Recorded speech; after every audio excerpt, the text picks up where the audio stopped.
দুটো ডিমকে আমি ভেঙে দিলাম। এবার আমি 1 টেবিল চামচ লবণ দেব, দিয়ে এবার এটাকে আমি ভালো করে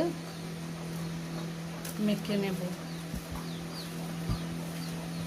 সোয়াবিনগুলো ছোট ছোট করে, ছোট সোয়াবিন হলে ভালো হয়, আর যদি বড় সোয়াবিন হয় ভালো করে ছোট করে কেটে নিয়ে এইভাবে ম্যারিনেট করে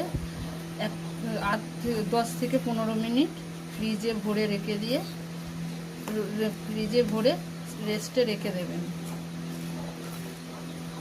ফিরে আসছি আরও কিছুক্ষণ পর। এইভাবে আমি ভালো করে গুছিয়ে নিয়ে আধা ঘন্টার জন্য আমি রেস্টে রেখে দেব। তারপরে আবার আমি মেন রান্নাতে ফিরে আসব।